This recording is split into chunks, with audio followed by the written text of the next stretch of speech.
तो आइए दोस्तों शुरू करते हैं आज की वीडियो। आज की इस वीडियो में दोस्तों हम बात कर रहे हैं एसएससी के पदों पर भर्ती के बारे में। जी हाँ दोस्तों, एसएससी स्टाफ सिलेक्शन कमीशन कर रहा है सब इंस्पेक्टर के पदों पर भर्ती, दिल्ली पुलिस के अंदर और सीएपीएफ सब इंस्पेक्टर के पदों पर। तो आइए दोस्तों देख लेते हैं क्या क्या इस पोस्ट के लिए चाहिए है और कैसे कैसे आप इस फॉर्म को भर सकते हैं और क्या एज क्राइटेरिया है, क्या फ़ीस है। सबसे पहले हम नज़र डालते हैं रिक्वायर्ड डॉक्यूमेंट पर कि आपको क्या रिक्वायर्ड डॉक्यूमेंट चाहिए हैं इस फॉर्म को भरने के लिए। देखिए, आपको सबसे पहले चाहिए आपकी एक स्कैन पासपोर्ट साइज़ फ़ोटोग्राफ देखिए कोई भी पुरानी ना हो और फ़ोटो के ऊपर डेट मेंशन ज़रूर होनी चाहिए कि किस डेट में आपने वो फ़ोटो खिंचवाई है। उसके बाद है स्कैन सिग्नेचर। आपके एजुकेशनल डॉक्यूमेंट आपको चाहिए सिर्फ आपकी डिटेल भरने के लिए, रिजर्वेशन सर्टिफिकेट अभी नहीं चाहिए। आपको चाहिए आपका मोबाइल नंबर और ईमेल आईडी और आधार कार्ड नंबर डालने के लिए। तो ये वो रिक्वायर्ड डॉक्यूमेंट हैं जो कि आपको फॉर्म भरते वक्त आपको साथ में चाहिए हैं। उसके बाद हम नज़र डाल लेते हैं पोस्ट पर कि क्या क्या पोस्टें दी गई हैं और कितनी कितनी पोस्टें इसके अंदर हैं। देखिए, सबसे पहले यहाँ दिया गया है sub inspector executive mail, Delhi police के अंदर 91 पोस्टें यहाँ पर दी गई हैं मेल कैंडिडेट के लिए। उसके बाद sub inspector executive female, Delhi police के अंदर ही 78 पोस्टें दी गई हैं। कोई भी फीमेल कैंडिडेट भी इसको भर सकती हैं। उसके बाद है सब इंस्पेक्टर जीडी इन CAPF central arm police force के अंदर जो टोटल पोस्टें दी गई हैं वो 1395 हैं और टोटल 1564 पोस्टें यहाँ पर दी गई हैं। तो ये है पोस्टों के बारे में कि कितनी कितनी पोस्टें दी गई हैं, किस किस कैटेगरी के अंदर कौन कौन सी पोस्ट के अंदर। उसके बाद हम नज़र डाल लेते हैं यहाँ पर एजुकेशन क्वालिफ़िकेशन के बारे में। यहाँ पर एक नज़र डाल लेते हैं।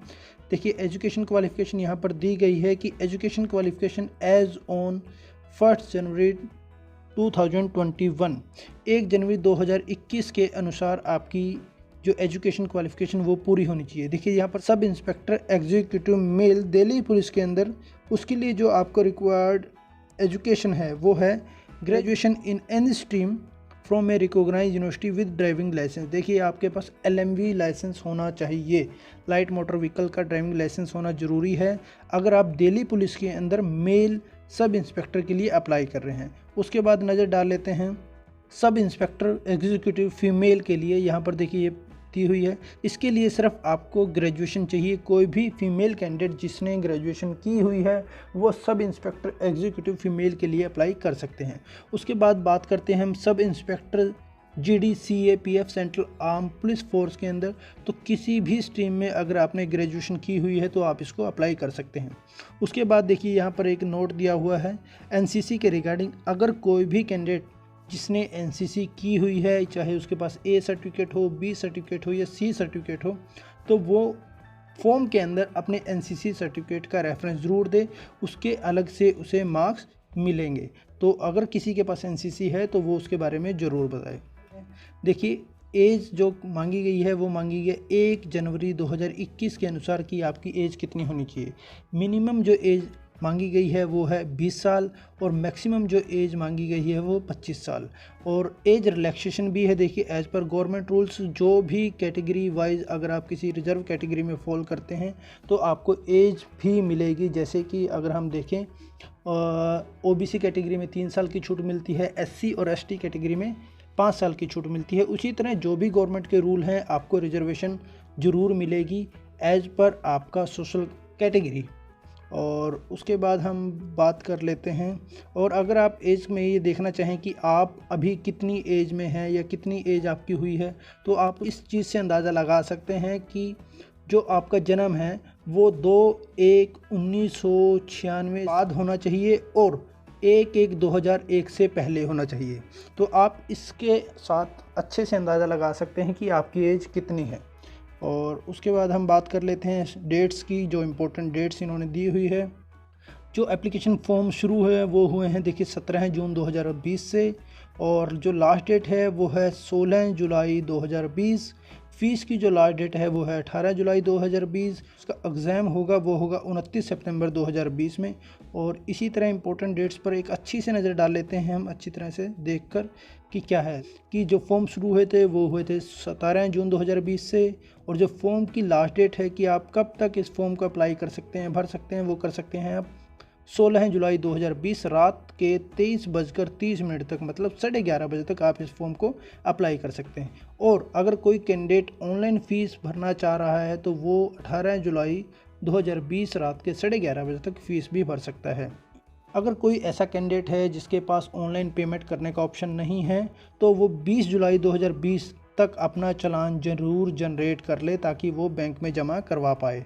तो जो साथी 20 जुलाई 2020 तक अपना चालान जनरेट कर चुका होगा वो अपनी फ़ीस भर पाएगा।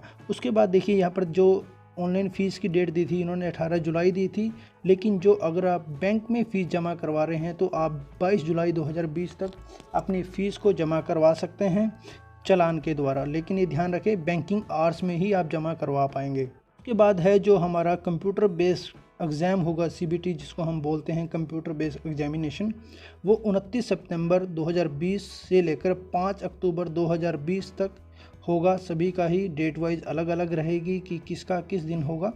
तो 29 सितंबर 2020 से 5 अक्टूबर 2020 तक ये पहला एग्ज़ाम होगा और जो दूसरा एग्ज़ाम होगा वो होगा 1 मार्च 2021 को। तो ठीक है, ये है इम्पोर्टेंट डेट्स हमारी। और उसके बाद हम देख लेते हैं एप्लीकेशन फ़ीस क्या दे रखी है। एप्लीकेशन फ़ीस यहाँ पर देखिए, अगर कोई कैंडिडेट जनरल या OBC कैटेगरी से बिलोंग करता है तो उसकी फ़ीस है 100 रुपये। इसके अलावा कोई भी कैटेगरी, अगर आप SC कैटेगरी से हैं, ST कैटेगरी से हैं या एक्स सर्विसमैन हैं तो आपकी कोई फ़ीस नहीं है। कोई भी फीमेल कैटेगरी, किसी भी कैटेगरी, किसी भी सोशल कैटेगरी में अगर वो फॉल करते हैं उनकी भी किसी भी तरह की कोई फ़ीस नहीं है। अब फ़ीस भरने के मेथड क्या हैं वो देख लेते हैं। अगर आप फ़ीस भरना चाह रहे हैं ऑनलाइन तो आप credit card, debit card, net banking से आप फ़ीस भर सकते हैं। और जिस साथी के पास ऑनलाइन फ़ीस जमा करने का ऑप्शन नहीं है तो वो ऑफलाइन फ़ीस भी SBI बैंक में जाके जमा कर सकता है और चालान के साथ। और उसके बाद यहाँ पर देखिए, यहाँ पर लिंक दिए हुए हैं कि आपको अप्लाई कैसे करना है। इस लिंक पर जाकर आप अपना रजिस्ट्रेशन कर सकते हैं और उसके बाद जब आपका रजिस्ट्रेशन हो जाए तो आप लॉगिन दोबारा से इस लिंक के थ्रू भी कर सकते हैं। और इसके बाद नीचे यहाँ पर देखिए ऑफिशियल वेबसाइट भी दी हुई है हमारी साइट पर ही। ऑफिशियल वेबसाइट पर जाकर भी आप कुछ जानना चाहें तो जान सकते हैं। उसके बाद यहाँ पर एक नोटिफिकेशन दी हुई है, यहाँ इस नोटिफिकेशन को आप पढ़ सकते हैं। इस नोटिफिकेशन में आपको सभी तरह की चीज़ों की जानकारी मिल जाएगी कि क्या एज मांगी गई है अच्छी तरह से, क्या एजुकेशन क्वालिफ़िकेशन है, क्या सिलेबस है, एग्ज़ाम का पैटर्न क्या रहेगा और सारी चीज़ें जो भी अगर आपकी कोई क्वेरी है तो वो आप नोटिफिकेशन से कर सकते हैं। और हमारी तरफ से भी आपको हमेशा ही एक सलाह रहती है कि अगर आप कोई भी फॉर्म अप्लाई कर रहे हैं तो उसकी ऑफिशियल नोटिफिकेशन आप ज़रूर पढ़ें। ऑफिशियल नोटिफिकेशन पढ़ रहे हैं तो आपसे कुछ भी छूटेगा नहीं। तो ठीक है दोस्तों, ये थी एक छोटी सी वीडियो SSC सब इंस्पेक्टर के पदों के बारे में। और इस पोस्ट को आप ऑनलाइन कैसे अप्लाई कर सकते हैं उसका लिंक हम इस वीडियो के डिस्क्रिप्शन में नीचे दे देंगे, वहां जाकर आप अपना फॉर्म भर सकते हैं। और ठीक है दोस्तों, जिस साथी ने अभी तक हमारे चैनल को सब्सक्राइब नहीं किया है तो आप हमारे चैनल को सब्सक्राइब कर सकते हैं और नोटिफिकेशन बटन को दबाना ना भूलें ताकि आपको हमारी सभी वीडियोस की नोटिफिकेशन टाइम से मिलती रहे। तो ठीक है दोस्तों, फिर आपसे मुलाकात होगी एक नई वीडियो में।